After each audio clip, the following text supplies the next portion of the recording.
soyez les bienvenus à la première émission de notre podcast. Je suis Ketura Atuga et je suis très contente de vous accueillir sur cette plateforme. Ici, nous prendrons le temps de discuter, d'échanger, de nous bâtir et de nous construire à la lumière de la parole de Jésus-Christ. Alors, je ne sais pas pour vous, mais cette semaine est très spéciale. Étant éducatrice à la petite enfance, je travaille avec les enfants, je côtoie les enfants, j'échange avec les enfants au quotidien et je peux vous dire que ces enfants-là, à force de grandir, ils développent plusieurs capacités.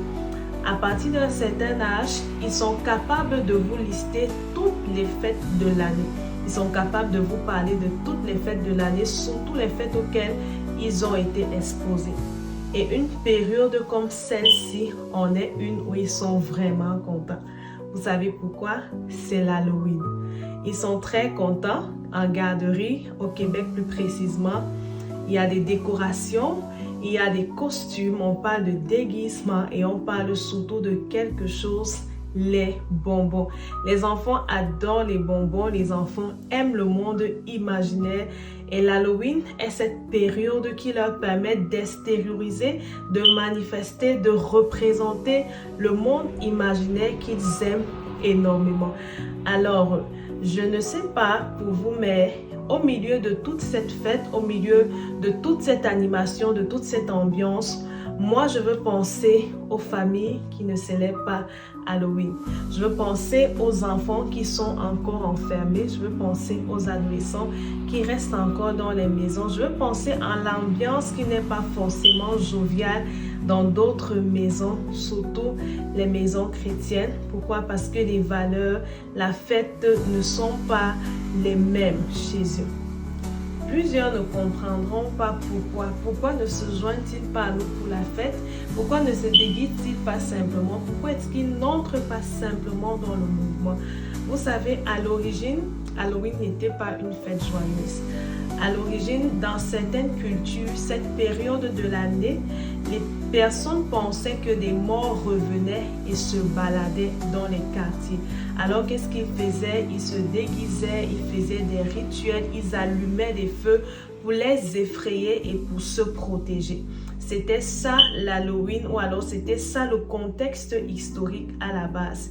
Et aujourd'hui, certaines familles ne sont pas encore convaincues, alors ne sont pas convaincues de ce qu'ils doivent se joindre à la mouvance parce que coûte que vaille, les choses restent spirituelles. Alors je vais vous inviter à m'accompagner dans un verset. La parole de Dieu va dire dans le livre de 2 Corinthiens, le chapitre 2, le verset 11, la parole va dire, nous n'ignorons pas les desseins de Satan et nous ne devons pas lui permettre d'avoir avantage sur nous.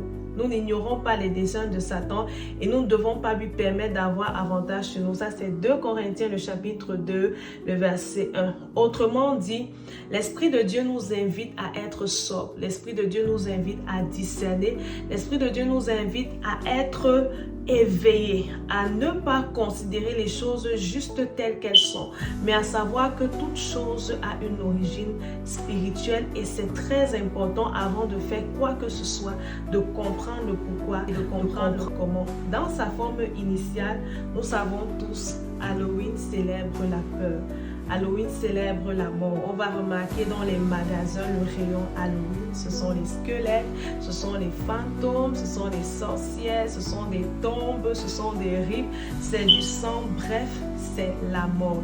Halloween met en lumière la mort, met en lumière la peur, met en lumière tout ce qui est contre nature à nos valeurs chrétiennes à nous. La parole de Dieu va dire que nous sommes la lumière du monde, nous sommes le sel de la terre. Et la Bible aussi nous dit que je ne vous ai pas donné un esprit de peur, je ne vous ai pas donné un esprit de timidité. Dans l'esprit d'Halloween, la forme d'Halloween ne permet pas à certaines familles de se réjouir, à certains enfants de se réjouir, à certains adolescents de se réjouir. Au contraire, souvent, c'est une période où les gens sont, comme je le disais, plutôt enfermés, sont à l'écart et préfèrent rester chez eux. Je vais aujourd'hui l'exemple de 3 types de familles pendant une période comme celle-ci, celle de l'Halloween, les familles chrétiennes. Le premier type, on aura des familles où, comme comme je le disais, les parents gardent les enfants à la maison. Il leur dit, c'est le 31 octobre, je ne veux pas te voir sortir, vous ne sortez pas, vous n'allez pas à l'école, vous n'allez pas à la garderie, parce qu'ils connaissent l'ambiance qu'il y aura dans les écoles, dans les garderies. Les enfants viendront déguisés, les enfants vont manger des bonbons, parfois des bonbons qui ont un œil, qui ont 3 yeux, des bonbons en forme de cercueil. En fait, les parents ne voudront pas que les enfants aient trait à quoi que ce soit. On aura un deuxième type de famille où les parents vont envoyer les enfants à l'école ou à la garderie, mais vont dire, vous ne vous déguisez pas, vous partez à l'école, vous partez à la garderie, vous êtes fort, vous ne vous déguisez pas. Puis si on vous demande pourquoi vous n'êtes pas déguisé, vous répondez simplement parce que nous, on ne fête pas l'Halloween. Puis on aura un troisième type de famille, on aura ces familles-là où les parents vont dire, allez-y, déguisez-vous, que ce soit en mort, en fantôme, en sorcière, peu importe, ce n'est que un jour, profitez, célébrez, puis après, la vie continue. Le Seigneur ne va pas vous punir pour ça. Le plus important ici, j'aimerais dire, c'est la conviction des parents. Je voudrais dire que les personnes principales, les personnes phares ici, ce sont les parents. Vous avez la responsabilité sur vos enfants. Vous avez la responsabilité, vous avez le devoir, vous avez l'obligation, même permettez-moi de le dire, de communiquer à vos enfants vos convictions et vos valeurs. Pendant une période comme celle-ci, prenez votre enfant, asseyez-vous avec.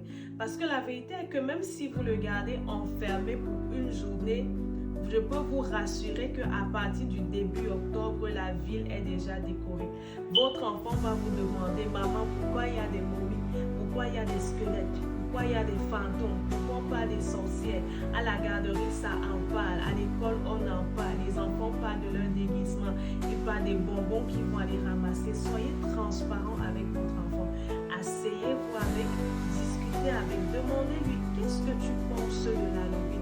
Qu'est-ce que tu sais de l'Halloween? Pour toi, l'Halloween, c'est quoi? Puis d'après toi, qu'est-ce qu'il faudrait faire? Je peux vous rassurer que votre enfant a beaucoup à vous dire que vous le pensez. Et prenez le temps de l'écouter. Et quand vous l'aurez écouté, prenez le temps de lui donner vos convictions et vos valeurs. Vous devez le faire. Il n'y a pas un moment où vous devez vous retenir, vous privatiser. J'ai l'habitude de dire que les parents enseignent à leurs enfants à dire la vérité, à ne pas voler, à ne pas frapper. C'est la même chose lorsque vous parlez à vos enfants de vos convictions, de vos valeurs, de vos croyances. Dites-leur ce que vous pensez, plus encore et mieux encore, dites-leur ce que la parole de Dieu dit à ce sujet. Prenez le temps de les enseigner parce que vous savez, la lumière aura toujours le dessus sur les ténèbres. Et lorsqu'ils vont se retrouver confrontés à une situation, c'est cette lumière qu'ils auront reçue de vous qui va jaillir et qui va leur permettre de rester forts et de rester fermes. Partagez la parole avec votre enfant, enseignez-lui, donnez-lui la vérité et dites-lui ce en quoi vous croyez. Ça sera une force dans son âme. Alors aujourd'hui, je veux proposer aux parents une autre façon de célébrer l'Halloween. Je veux proposer aux familles une autre façon de célébrer l'Halloween. Est-ce que vous connaissez ce verset qui dit lorsqu'on allume une lampe, ce n'est pas pour la mettre sous la table. Lorsqu'on allume une lampe, c'est pour la mettre au-dessus, à l'étage, pour qu'elle éclaire tout le monde. Enfant de Dieu, la Bible dit, vous êtes la lumière de Dieu. Vous êtes la lumière du monde. Papa, maman, tu es la lumière du monde et ton enfant aussi est la lumière du monde. Et cette lumière-là ne peut pas rester sous une table. Cette lumière doit briller, cette lumière doit éclairer, cette lumière doit luminer. Alors dans une journée, en une période, en une saison où on célèbre la mort, où on célèbre les ténèbres, où on célèbre la peur, où on permet à la vie d'être envahie par l'obscurité, vous levez-vous en famille et décidez d'être la lumière du monde. Comment vous pouvez vous lever? Comment vous pouvez être la lumière du monde? Faites de cette journée une où vous allez proclamer la victoire de Jésus-Christ. Pourquoi pas vous déguiser? Déguisez-vous dans la Bible, on a plusieurs personnages. Déguisez-vous en Joseph, déguisez-vous en Marie, déguisez-vous en Moïse, en Abraham. Prenez des personnages bibliques et déguisez-vous. Nous savons tous qui viennent du peuple juif. Vous pouvez aller vous renseigner comment est-ce que le peuple juif s'habillait. Et prenez-en des morceaux, puis déguisez-vous. Déguisez-vous en ange, arborez des ailes et sortez. Sortez partager des bonbons, mais faites quelque chose de précis. Dans ces bonbons, ajoutez des versets bibliques. Mettez des versets bibliques sur lesquels vous aurez pris le temps de prier, d'intercéder et de proclamer la vie dans votre ville, la vie dans votre village, la vie dans votre nation. C'est votre semence, c'est votre manière à vous de briller. Nous, enfants de Dieu, nous ne pouvons pas rester invisibles. Nous ne pouvons pas rester enfermés. Pendant que l'ennemi travaille, c'est le moment de multiplier, c'est le moment de nous équiper, c'est le moment de redoubler d'efforts et d'envahir la vie, d'envahir la population, d'envahir la nation avec la lumière de Jésus-Christ. Vous ne pouvez pas rester invisible, vous ne pouvez pas rester silencieux. Alors je vous lance ce défi en cette journée d'Halloween. Levez-vous en famille et faites quelque chose de différent. Recevez les personnes, partagez la parole de Dieu, réjouissez-vous. Après tout, ne l'oubliez jamais. Les ténèbres n'auront jamais, au grand jamais, le dessus sur la lumière. La peur n'aura jamais, au grand jamais, le dessus sur la vérité qu'est la parole de Dieu. Et chaque fois que vous aurez l'occasion de briller et de scintiller, levez-vous, brillez, soyez la lumière du monde. Alors j'ai hâte que vous partagiez avec moi votre expérience, likez, commentez, partagez, faites-moi savoir comment allez-vous passer la journée du 31 octobre ou alors comment pensez-vous le 31 octobre. Par la grâce de Dieu, on aura plusieurs projets et je vous réserve une surprise demain. Vous aurez la possibilité de voir comment nous, de notre côté, à Bruxelles Story, nous avons célébré ou alors nous avons